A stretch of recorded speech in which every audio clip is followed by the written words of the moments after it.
Hello friends, in this video I'd like to solve the following problem from William Lowell Putnam Mathematical Competition 1999, problem A4. We wish to evaluate the following double series.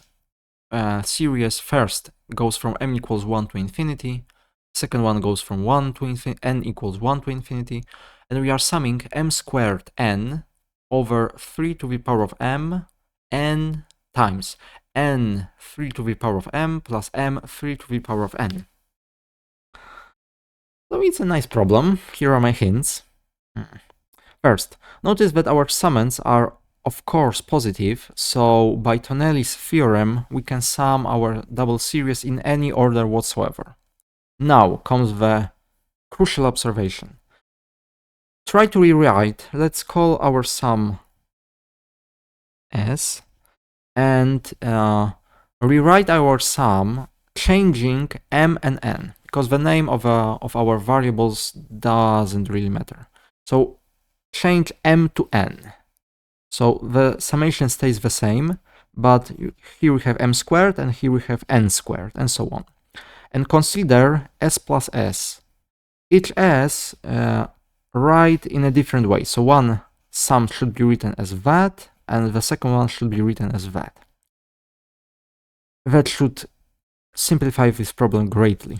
And at some point we may wish to find the following series from n equals 1 to infinity, n over 3 to the power of m. To find this series, just take the formula for geometric progression, geometric series, and differentiate it, and set x to be 1/3. So give this problem a try, and I will see you in just a minute. Alright, so I have called my sum S, and notice that now 2 times S can be rewritten in the following way. Sum going from m equals 1 to infinity, n equals 1 to infinity, m squared n over 3 to the power of m, n 3 to the power of m plus that.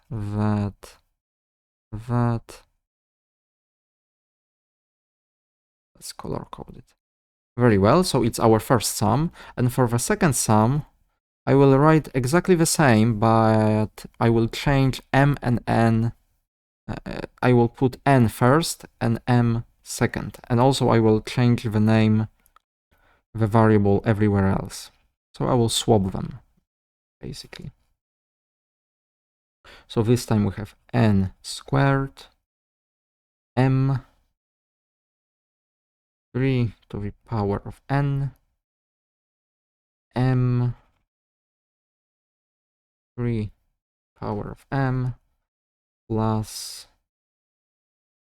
n, sorry, it would be n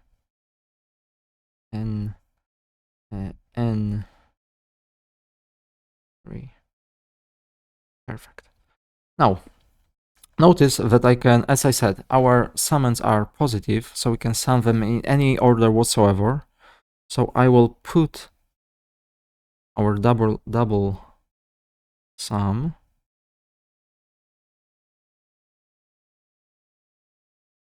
and now I will put our summand all together.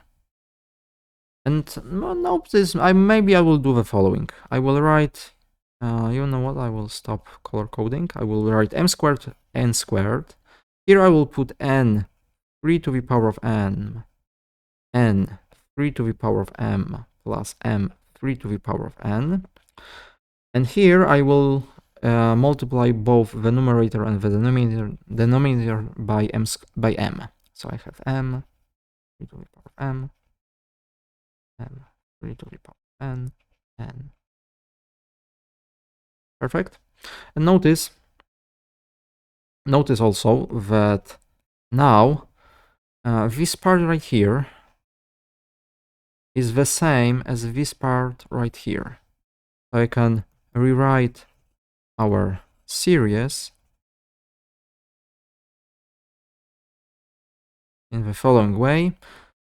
I am left with 1 over n 3 to the power of m plus 1 over m 3 to the power of n, m squared n squared n 3 to the power of m 3 to the power of n. Perfect. Let's now make common denominator.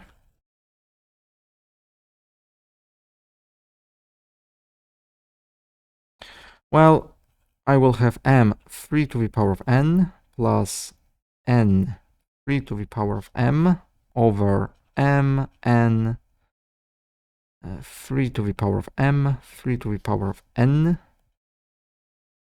m squared n squared n 3 to the power of m plus m 3 to the power of n. And now the nice thing happens. Namely, here is exactly the same as that. And also, this part can be simplified with these squares. And we are left with much simpler series, which is symmetric. We are left with m n 3 to the power of m 3 to the power of n. And also note that it can be rewritten in the following way. It's series. We can separate m and n. So we have m 3 to the power of m times the series n equals 1 to infinity n 3 to the power of n. And also notice that these two series are just the same. They differed by only the name of variable. So we can write its series from n equals, or maybe let's put another index. Let's put k to be neutral. K 3 to the power of k quantity squared. So now the rest of our task is to evaluate this series. If k goes from 1 to infinity, k over 3 to the power of k. And the simplest way to do that is to consider the geometric formula for the geometric series. Namely, this is true.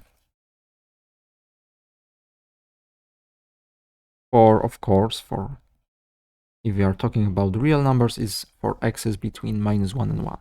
Now, it is well-known fact that power series can be differentiated but term by term, so I can just differentiate it on both sides.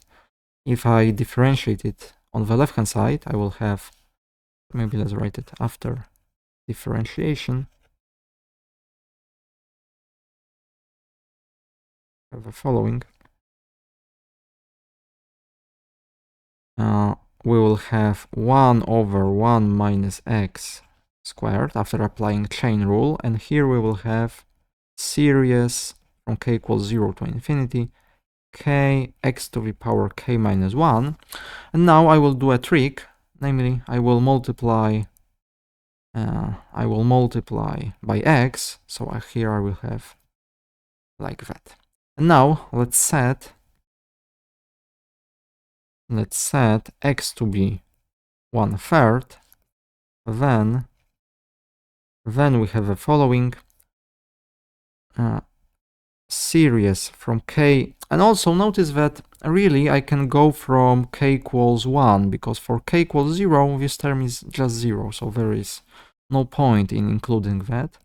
So I have series from k equals 1 to infinity, k 1/3 to the power of k equals, well, what? 1/3, 1 minus 1/3 squared. So it's 1/3 over 4 over 9. Very well. So it's 3, probably. Is it right?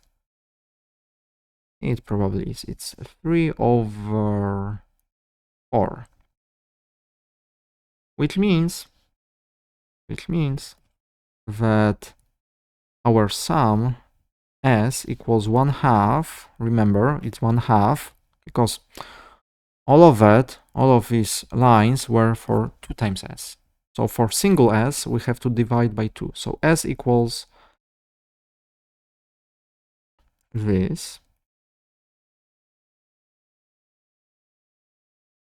So we have 1 over 2, 3 over 4 squared, so it's 9 over 32. And this is actually our answer. Maybe let's rewrite it. Series as m goes from 1 to infinity times series going from n equals 1 to infinity of m squared n 3 to the power, I don't remember, 3 to the power of m n 3 to the power of m plus n 3 to the power of m. Sorry. Should be like that. This whole series equals 9 over 32. And this is actually our answer. And that closes our problem. It was a very nice problem, I say. So thank you very much for watching. I hope that you've learned something new this time. And I will see you next time. Goodbye.